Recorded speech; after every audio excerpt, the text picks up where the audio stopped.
ഇന്നത്തെ ക്ലാസ്സിലേക്ക് എല്ലാവർക്കും സ്വാഗതം. ഇന്ന് മെഷീൻ ചവിട്ടി പരിചയമില്ലാത്തവർക്ക് വേണ്ടിയിട്ട് ഒന്ന് ചവിട്ടുന്ന ആ ഒരു ബാലൻസ് ശരിയാവാൻ വേണ്ടിയിട്ടുള്ള കുറച്ച് കാര്യങ്ങളാണ് പറയാൻ പോകുന്നത്. അത് നിങ്ങൾക്ക് ഒന്ന് ടോപ്പ് സ്റ്റിച്ച് ചെയ്യുന്നതിന് മുമ്പായിട്ട് ആ ബാലൻസ് ഒന്ന് ശരിയായി കിട്ടണം. അപ്പോൾ അതിനു വേണ്ടിയുള്ളതാണ് ഇത്. അപ്പോൾ ചവിട്ടി ശീലമുള്ളവർക്ക് ഈ ക്ലാസ് അത്ര അത്യാവശ്യമില്ല. അല്ലാത്ത പുതിയ ആൾക്കാർക്ക് ഇത് അവർ നിർബന്ധമായിട്ടും ഈ ക്ലാസ് കേട്ട് അത് പ്രാക്ടീസ് ചെയ്യേണ്ടതാണ്. മെഷീൻ മുമ്പേ പരിചയമുള്ളവർക്ക് പ്രത്യേകിച്ച് നൂല് കോർക്കുന്നതും ബോബിൻ ചുറ്റുന്നതൊന്നും പ്രത്യേകിച്ച് പറയേണ്ടതില്ല. പുതിയ മെഷീൻ വാങ്ങിയവർക്കും അത് അവർക്ക് ഡെമോ ആയിട്ടൊക്കെ ഈ നൂല് കോർക്കുന്നതും ബോബിൻ നിറക്കുന്നതും കാണിച്ച് തന്നിട്ടുണ്ടായിരിക്കും. എങ്കിലും റഫായിട്ടൊന്ന് പെട്ടെന്ന് ഒന്ന് ചുറ്റി കാണിച്ചു തരാം. ഈ മെഷീൻ്റെ മൊത്തം കാര്യങ്ങളായി എല്ലാം ഉൾക്കൊള്ളിച്ചുകൊണ്ട് ഒരു ട്യൂട്ടോറിയൽ വീഡിയോ അടുത്ത് തന്നെ ഞാൻ ഇടുന്നതായിരിക്കും ഇൻഷാ അല്ലാ. ഇനി ബോബിൻ നിറക്കുന്ന സമയത്ത് ഈ സൂചി കറങ്ങാതിരിക്കാൻ വേണ്ടിയിട്ട് ഓരോ മെഷീനിലും ഓരോ വ്യത്യാസമാണ്. ഇപ്പോൾ ഈ മെഷീനിൽ ഇത് ഇങ്ങോട്ടൊന്ന് വലിച്ചു വെക്കലാണ്. അപ്പം നമ്മൾ ചവിട്ടുമ്പോൾ ഈ സൂചി കറങ്ങൂല. ജസ്റ്റ്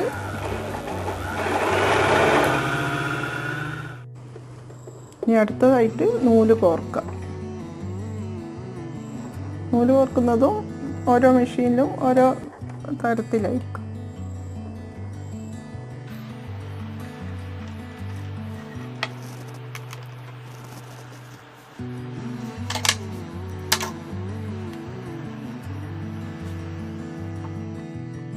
ഈ നിറച്ച ബോബിൻ ഈ മെഷീൻ്റെ അടിയിൽ വെച്ച് കൊടുക്കാം. അപ്പോൾ ഇത് ബോബിൻ കേസാണ്.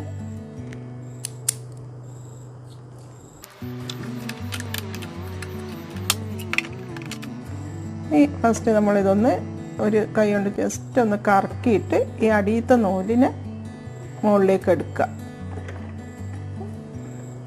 എടുത്തു.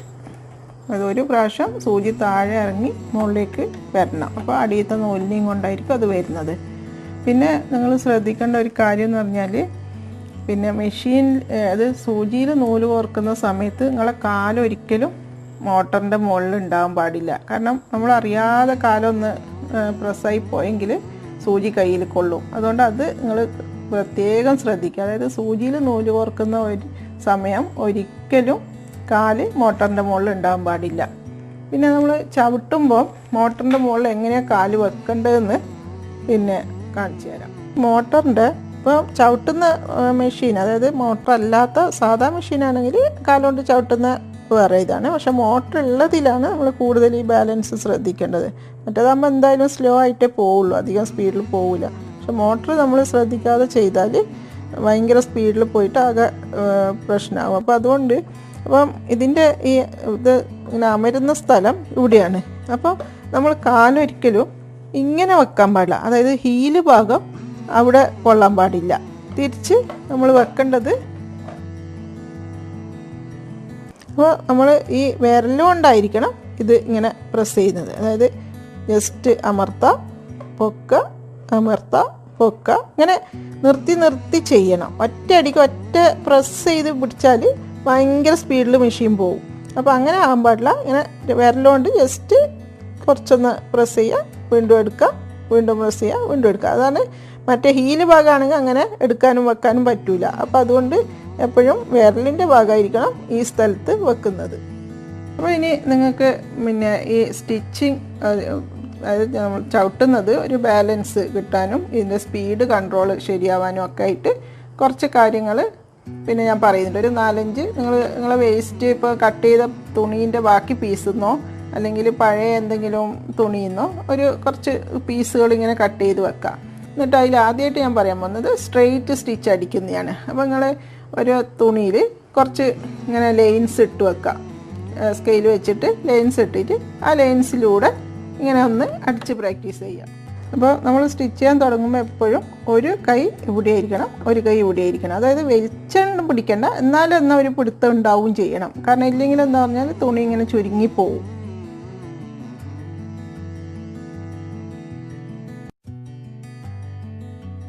അപ്പം ഇങ്ങനെ ഒരു 10 മിനിറ്റ്, ഒരു 10-15 മിനിറ്റ് നിങ്ങൾ ഈ സ്ട്രെയിറ്റ് ആയിട്ട് ഇങ്ങനെ അടിച്ചൊന്ന് പ്രാക്ടീസ് ചെയ്യുക.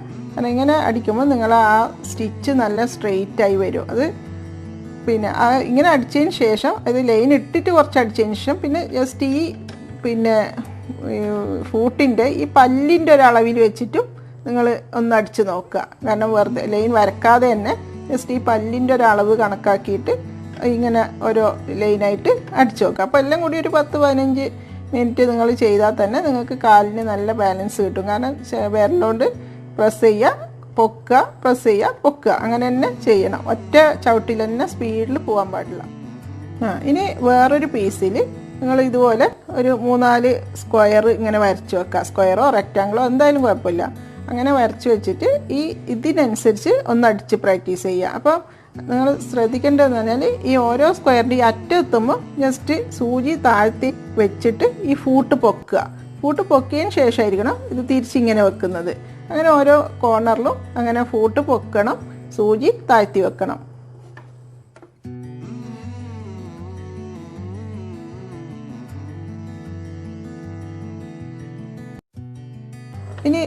ഇനി വേറൊരു പീസ് എടുക്കാം.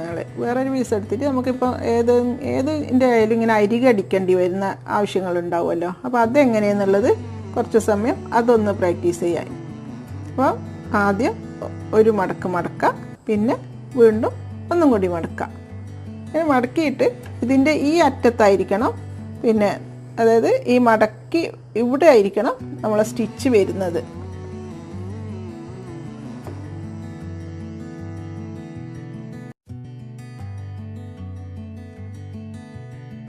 അപ്പോൾ ഇങ്ങനെയും ഒരു 10-15 മിനിറ്റ് ഇങ്ങനെയും അരികെ അടിച്ചിട്ട് ഒന്ന് പ്രാക്ടീസ് ചെയ്യാം.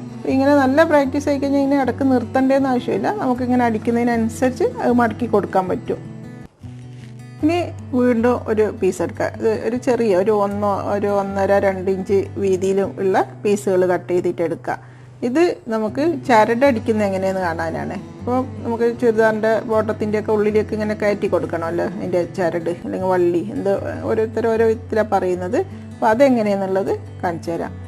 ഇതിൻ്റെ ഒരറ്റം ഇങ്ങനെ മടക്കാം, എന്നിട്ട് ഈ സൈഡിൽ നിന്ന് അതേപോലെ ഒരറ്റം ഇങ്ങനെയും മടക്കാം. ഇങ്ങനെ 2 അറ്റത്തൊന്നും ഒരു കുറേശ്ശെ മടക്കിയതിന് ശേഷം അത് രണ്ടും കൂടി ഒന്നിച്ച് വീണ്ടും മടക്കാം. അപ്പോൾ 2 അറ്റവും ഓരോ മടക്കി പിന്നെ വീണ്ടും രണ്ടും കൂടി ഒന്നിച്ച് മടക്കുക. എന്നിട്ട് ഇതിൻ്റെ സ്റ്റിച്ച് ഈ അറ്റത്തായിരിക്കണം വരുന്നത്.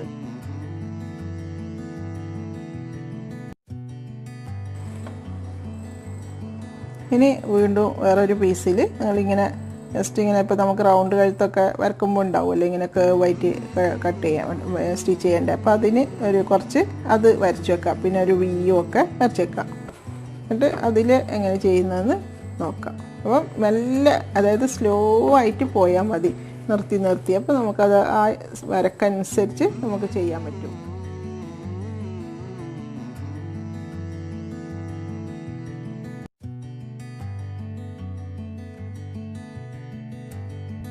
ഇപ്പം 4-5 രൂപത്തിൽ നമ്മൾ അടിച്ച് പഠിച്ച്. അപ്പോൾ ഈ രൂപത്തിലെല്ലാം ഓരോ ഇതിലും ഒരു 10-15 മിനിറ്റ് നേരം നിങ്ങളൊന്ന് മെനക്കെട്ടാൽ ഇൻഷാ അല്ലാഹ് നിങ്ങൾക്ക് കാലിൻ്റെ നല്ലൊരു ബാലൻസും കിട്ടും, അതുപോലെ സ്പീഡിൽ നല്ലൊരു കൺട്രോളും കിട്ടും. അപ്പോൾ ഇൻഷാ അല്ലാഹ് എത്രയും വേഗം തന്നെ ഞാൻ ടോപ്പിൻ്റെ സ്റ്റിച്ചിങ്ങുമായിട്ട് വരുന്നതായിരിക്കും. അപ്പം സബ്സ്ക്രൈബ് ചെയ്യാത്തവരൊക്കെ സബ്സ്ക്രൈബ് ചെയ്ത് പിന്നെ ബെല്ലൈക്കൺ പ്രസ് ചെയ്ത് നിൽക്കുക. കാരണം അങ്ങനെയാണെങ്കിൽ മാത്രമേ ഞാൻ വീഡിയോ ഇടുമ്പോൾ തന്നെ നിങ്ങൾക്ക് നോട്ടിഫിക്കേഷൻ കിട്ടുകയുള്ളൂ. അപ്പോൾ ഇൻഷാ അല്ലാഹ് എത്രയും വേഗം സ്റ്റിച്ചിങ്, അതായത് ടോപ്പിൻ്റെ സ്റ്റിച്ചിങ് ക്ലാസ്സുമായി കാണാം.